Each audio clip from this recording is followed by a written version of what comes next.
மாதர் தேசிய சம்மேளனத்தின் சார்பாக மாநில செயலாளர் தோழர் கண்ணகி அவர்களும், மாநில தலைவர் மஞ்சுளா அவர்களும், வடசென்னை மாவட்ட செயலாளர் செண்பகம் அவர்களும், மத்திய சென்னை மாவட்ட செயலாளர் தோழர் தனலட்சுமி அவர்களும், மாவட்ட தலைவர் மாணிக்கவல்லி நாச்சியப்பன் அவர்களும், தென் சென்னை மாவட்ட செயலாளர் திவ்யாமேரி அவர்களும், இன்னும் மாநில குழு உறுப்பினர்களும் அனைவரும் இன்று 11 நாட்களாக தூய்மை பணியாளர்கள் போராட்டத்தில் பங்கேற்றிருக்கின்றார்கள் என்பதை கேட்டு அறிந்து ஓடி வந்திருக்கிறோம்.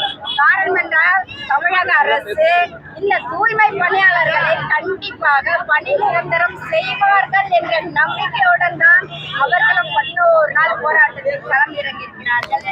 இது மாண்புமிகு தமிழக முதல்வர் அவர்களின் கவனத்திற்கு சென்றுள்ளதா என்பது ஒரு கேள்விக்குறியாக உள்ளது. கண்டிப்பாக நாங்கள் அளிக்கும் இந்த பேட்டியின் மூலமாக மாண்புமிகு தமிழக முதல்வர் அவர்களின் கவனத்திற்கு செல்ல வேண்டும்.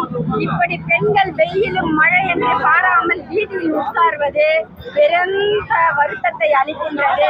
பெண்களுக்காக எத்தனையோ நலத்திட்டங்களை பெண்களுக்காக எல்லாத்தையும் செய்கின்ற இந்த தமிழக அரசு கண்டிப்பாக சென்னை மாநகர பேரிடரின் காலத்தில் இந்த பெண்களின் பங்கு, இந்த தூய்மையாளர்களின் பங்கு சொல்லிட முடியாது என்பது மாண்புமிகு தமிழக முதல்வர் அவர்களுக்கு தெரியும்.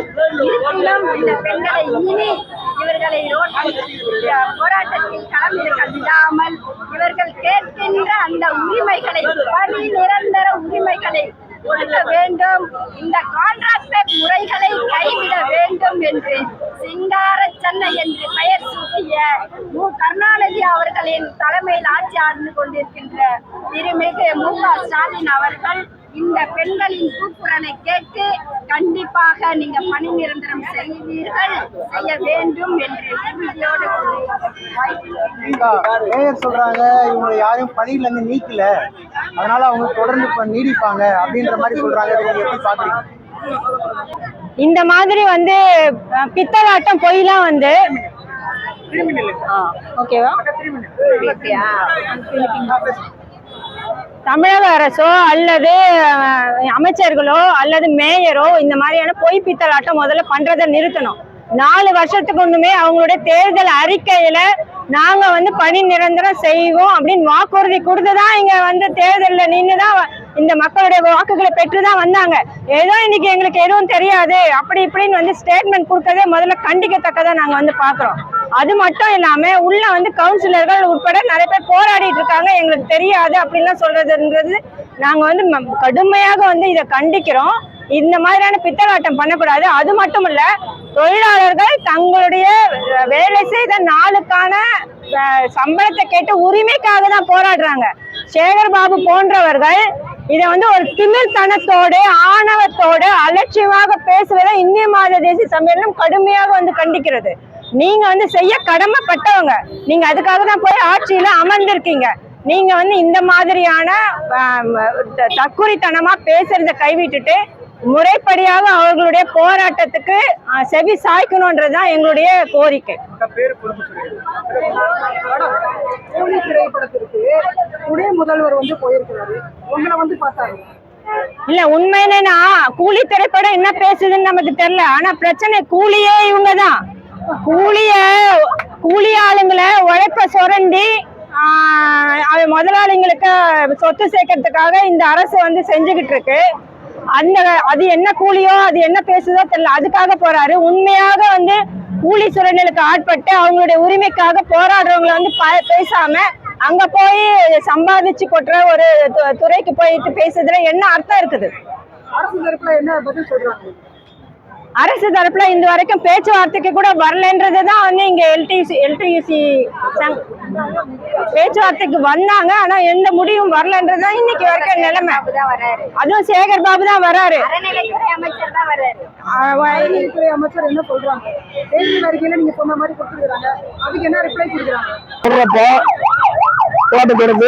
பேச்சுவார்த்தைக்கு உள்துறை அமைச்சர் நேரு வந்தாரு, அறநிலையத்துறை அமைச்சர் சேகர் பாபு வந்தாரு, மேயர் பிரியா வந்தாங்க, துணை மேயர் வந்தாங்க, ஆணையர் வந்தாரு, குமரகுருபரன் துணை ஆணையர் வந்தாங்க.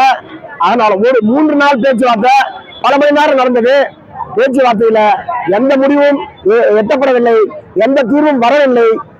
என்ன சொல்றோம் நாங்க பேச்சுவார்த்தை கூட கொரோனா காலத்துல மக்களை பாதுகாத்த இந்த தூய்மை பணியாளர் 2000 பேருடைய வாழ்க்கை பிரச்சனை 5வது மண்டலம் 6வது மண்டலம் பண்ணிருக்காங்க. இவங்களை மாநகராட்சி வேலை நீக்கம் செய்திருக்கிறது. ஜீவோ படி கடந்த 28 ஜீவோல எழும் வினாக்கள் 1 அவுட் சோர்சிங் கூடாது, 2 பணி நிரந்தரம் வேண்டும், அதுக்காக தான் தொழில்துறை பார்த்து அனுப்பணும்னு சொல்லப்பட்டிருக்கு. ஆனாலும் அரசு ஆணையே அரசாங்கத்திற்கு மதிக்காம இன்றைக்கு வந்து இது மாதிரி 11 நாள் போராட்டத்தை எந்தவித ஒரு முடிவு சொல்லாம இருக்கிறாங்க. ஜீவோ படி மாநகராட்சி ஆணையரே வந்து மதிக்காத இருப்பவரை மிஸ்டர் குமரகுருபரன் அவர்களை 33(1) ஏற்படி குற்ற நடவடிக்கை வந்து சட்டம் சொல்லுது. 33(1) பிரகாரம் சட்டம் அவர் வந்து 6 மாசம் சிறை தண்டனையும் அபராதம் விதிக்கலாம் சட்டம் சொல்லுது. ஆனா தமிழ்நாடு அரசு காவல்துறை என்ன சொல்லுது, அமைதியான முறையில போராடுறவங்களை கைது செய்யலாம்னு சொல்லி சம்மன் கொடுக்குது. இதான் இன்னைக்கு தமிழ்நாட்டுல சிங்கார சென்னையில நடக்கிற ஒரு விஷயம். இந்த பெண்கள் எல்லாம் சாதாரண ஏழை மக்கள், இடதுசாரி ஏழை மக்கள், அறிவியலை மக்கள், ஆதிராவிட மக்கள், பெரும்பான்மை பெண்கள். இவர்களுக்கு ஒரு சமநீதி ஆட்சின்னு சொன்னா இவங்கெல்லாம் சமநீதி இல்லையா? இதுதான் வந்து கேட்கிறோம். எங்களை வந்து தேசிய நகர்ப்புற வாழ்வாதார திட்டத்தின்படி 31/2020 வேலை தந்தீங்கள, கடந்த 15 ஆண்டுகளா வேலை செய்யற தூய்மை பணியாளரை அதே போல நேஷனல் அர்பன் லைவ்லிஹுட் ஸ்கீம்ல இவங்களை வேலைக்கு எடுங்கன்னு சொல்றோம். வேலைக்கு எடுங்க, ஒரு ஃபண்ட் ஒதுக்குங்க, 3 மாசத்துக்கு வங்கி கணக்கில் போடுங்க, புதுசாக ஆரம்பிச்சு கோர்ட்டு ஜீப்பு வரட்டும், நீங்களும் முடிவு பார்க்கலாம், அப்புறம் பேசிக்கலாம். கோர்ட்டை வந்து இன்னொன்று வந்து முடிவு எடுக்கலாமா வேணாம்னு சொன்னா 1% முடிவு சொல்லாத பட்சத்துல எப்படி நாங்கள் போராட்டம் தொடர்ந்து கொண்டே இருக்கிறது. இது வரைக்கும் 3 பெண்கள் மயக்கட்சி வந்து ஜிஹெச் ஹாஸ்பிட்டல் போயிடறாங்க. நேற்றுக்கு முன்னாள் கூட இந்த கூடாரம் மேல சாஞ்சி ஒருத்தருக்கிற தலையில வந்து ரத்தம் கசிவு வந்தது. இப்படி போராட்டம் போயிருக்குது. இந்த போராட்டம் இவங்க தான் வந்து சென்னையினுடைய முகவரி, மண்ணின் மைந்தர்கள் இந்த பெண்கள் தான். சென்னை நகரமா இவங்க தவிர்த்து கிடையாது. ஆனா கார்பரேட் லாப நோக்கத்துக்காக, அவங்க வசூல் வேட்டைக்காக, கமிஷனுக்காக அதிகார மையம் இன்னைக்கு மாநகராட்சி இருக்குது. அதைத்தான் நாங்க கேட்கிறோம். இங்க வந்துக்கிற சிபிஐ கவுன்சிலர், சிபிஎம் கவுன்சிலர் இவங்கள கூட வந்து கேள்வி கேட்டிருக்காங்க. கேள்வி கேட்டாலும் வெளிநடப்பு செய்தாலும் கொள்கை முடிவுன்றாங்க. யாருக்கான கொள்கை வந்து யாரு கார்பரேட் வேலைக்கா இந்த தூய்மை பணி வைக்கிறதான்னு கேட்கறாங்க. கொரோனா காலத்துல மக்களை பாதுகாத்தாங்க. ஆனா அவங்கதான் இப்ப மக்கள் மீது அக்கறை இருக்கிற தூய்மை பணியை சொல்றாங்க. சாதாரண ஜனங்கள் இல்லையா? நாங்க கடந்த வெள்ளி சரியில ஞாயிற்றுக்கிழமை ஏரியா 2 நாள் சம்பளம் இல்லாம நாங்க போய் வேலை செய்யறோம், ஏரியாவை சுத்தம் பண்ணிட்டு வரோம்னு சொல்லி ஒரு கடிதம் மூலியமா மாநகராட்சி கொடுக்கப்பட்டது. அதுக்கு எந்த விதமான ரிப்ளை கிடையாது. அப்போ நாங்க வேலைக்கு போக தயாராகிறோம். எங்க நீங்கள என்ன வேலைக்கு தயாரா? இதுதான் நடக்குது. இன்னைக்கு கூட உள்துறை அமைச்சர் திரு கே நேரு அவர்கள் வரதா சொல்லியிருக்கிறாங்க. எப்ப பேச்சுவார்த்தை இருந்தாலும் ஒரு நிரந்தர தீர்வு இல்லாம 2 பாயிண்ட் தான். அவுட் சோர்சிங் வேண்டாம், பணி நிரந்தரம் வேண்டும். இவங்க எல்லாமே வேலை நீக்கப்பட்டது மாநகராட்சி. 5வது மண்டலம் 6வது மண்டலம் 2000 தொழிலாளி வேலை செய்வாங்க. இதுல பெரும்பான்மை பாத்தீங்கன்னா 1500 தொழிலாளி பெண்கள். அப்போ பெண்களுக்காக நாங்க வந்து மகளிர் திட்டம் வந்து செஞ்சுக்கலாம், பஸ்ல வந்து கட்டணம் அனுப்பலாம். அப்ப இவங்க பெண்கள் இல்லையா? இவங்க என்ன யாசகமா கேக்குறாங்க, உழைப்ப சுரண்டி உழைப்ப திருடுவதற்காக கார்பரேட் வேலையை கொண்டு வரீங்க. அதான் வந்து நம்ம தோழர்கள் கேட்கறாங்க. அவங்க என்ன சொல்றாங்க, எங்களுக்கு முடிவு எட்டப்படலன்னா நாங்க இங்கே கிடக்குறோம். வீட்டுக்கு போனா வாடகைக்கார கேட்பாரு, வீட்டுக்கு போனா ஈபி பில் கட்டணும், வீட்டுக்கு போனா சமைக்க மணி கடைக்கு போனோம், வீட்டுக்கு போனா குழந்தைய பேர பிள்ளைய குழந்தையா பால் கேட்க டீ கேட்கும். எங்களை காசு இல்லை, சம்பளம் வரல, என் வேலையை நீக்கிட்டு என் வருமான வாழ்க்கை இனி இல்லைன்னா அங்க நான் பூட்டாவது போட்டு கைப்பையோட வந்திருக்கேன், சிறைக்கு செல்ல மாற்று துணியோட வந்திருக்கேன்னு சொல்றாங்க இந்த தூய்மை பணியாளர் பெண்கள். இதுதான் நிலைமை. ஐயா, இப்ப ஒன்றிய அரசு வந்து பொது சொத்தை எல்லாம் தனியாருக்கும் விற்கிறதா ஒரு குற்றச்சாட்டை வந்து மாநில அரசு முன்வைக்கிறாங்க. இப்ப மாநில அரசு கட்டுப்பாட்டில் இருக்கக்கூடிய இப்ப தூய்மை தொழிலாளர்களுடைய அந்த கோரிக்கை கூட நிறைவேற்றல. இதை எப்படி பாக்குறீங்க? இவங்க வந்து பிஜேபியும் எதுக்குறாங்க, அதிமுக எதுக்குறாங்க. அப்போ அப்படி எதுக்குறவங்க மக்கள் கோரிக்கை நாங்க கேட்க, மக்கள் வந்து எதுக்குற அளவுக்கு தான் வந்து இருக்கிறாங்க. இன்னைக்கு வந்து சென்னையில மக்கள் கோரிக்கையை வந்து என்ன கேட்கறாங்க, 480 நாள் வேலை செஞ்சா பலன் பண்ணணும்னு கேட்கறாங்க. தேர்தல் வாக்குறுதிப்படி 153வது அந்த தேர்தல் வாக்குறுதிப்படி நிரந்தர பலன் சொல்லி கேட்கறாங்க. 19/1/2021 முதல்வர் கைப்பட திமுக லெட்டர்ல வந்து கடிதம் எழுதுறாரு. அப்போ எதிர்கட்சி தலைவர் எழுதுறாரு. அப்போ ஒரு பேச்சு, இப்போ ஒரு பேச்சியா? அதான் வந்து நாங்க கேட்கிறோம். முதல்வர் நேரடியாக வந்து உங்களை சந்திக்கவே இல்ல. முதல்வர் நாங்க வேலை எண்ணியல் துறையில வேலை செய்யும் போது எங்க கூட தேநீர், இந்த தூய்மை பணியாளர் தேநீர் அருந்தினார். நாங்கெல்லாம் வேலை செய்யும் போது இந்த முதல்வர், மாண்புமிகு முதல்வர் உணவு அருந்தினார். இப்போ இது இந்த கூலி படம் ஏதோ எடுக்கிறாங்க வந்து செய்திக்காக துணை முதல்வர் இந்த வழியா போறாரு. ஆனா இந்த மக்களை பார்க்கல, துணை முதல்வர் பார்க்கல, முதல்வர் பார்க்கல. அந்த ரெண்டு முதல்வருடைய தொகுதியிலே இவங்க வேலை செய்யறாங்க, துணை முதல்வர் தொகுதியிலே இவங்க வேலை செய்யறாங்க. அப்ப அவங்க தொகுதியா இருந்தோம், அவங்க எம்எல்ஏ வந்தோம், அவங்க முதலமைச்சர் துணை முதலமைச்சர் இருந்தாலும் கண்டுகொள்ளாத போக்கு தான் இருக்குது. எப்போ எல்லா கட்சியும் எல்லா தொழிற்சங்கமும் வராங்க. வீரமணி கூட பேட்டி விடுறாரு, பெரியார் போன்ற பெரியார் வந்து தூய்மை பணியாளர கோரிக்கை தீர்க்க பண்ண சொல்லி அறிக்கை விட்டுருக்காரு. எல்லாரும் அறிக்கை விடுறாங்க, பெரியார் பிறந்த மண்ணு, திராவிட மண்ணு, சமூக நீதி, இதெல்லாம் இந்த பெண் தோணி கிடையாதா அப்படின்னு கேள்வி எழுப்புறாங்க. இன்னைக்கு வந்து எல்லாரும் வந்து வரும்போது நம்ம வாக்களிச்ச முதல்வர் வரமாட்டாரா, மாண்புமிகு முதல்வர் வரமாட்டாரான்னு தொழிலாளிங்க எதிர்பார்க்கறாங்க. அவர் உடல் நலம் நல்லா நல்லா அவர் நலமா மக்கள் நலமா ஒன்னாதான் சிந்திக்கிறாங்க இந்த மக்கள். அப்போ அவரு இங்க வரணுன்றத ஒரு எதிர்பார்ப்பு இருக்குது. இதான் விஷயம். ஐயாவோட திட்டமே இப்ப பாத்தீங்கன்னா தேர்தலை முன்னிட்டு மக்களுடன் ஸ்டாலின் உங்களுடன் ஸ்டாலின் ஒரு திட்டத்தை வந்து அனௌன்ஸ்மெண்ட் பண்ணிருக்காங்க. ஜெராக்ஸ் கடையிலேயே டீ கடையிலே தான் மக்கள் கேட்டாங்க. மக்களோட முதல்வர் சொல்றாங்களே, அப்ப ஏன் மக்கள் தொழிலாளி போராடுறாங்க? அப்ப இவரு மக்களோட இல்ல, மக்களுக்கு முதல்வருக்கு இடைவெளி இருக்குது. விளம்பரத்துக்கு விளம்பரம் கொடுக்குறாங்களா?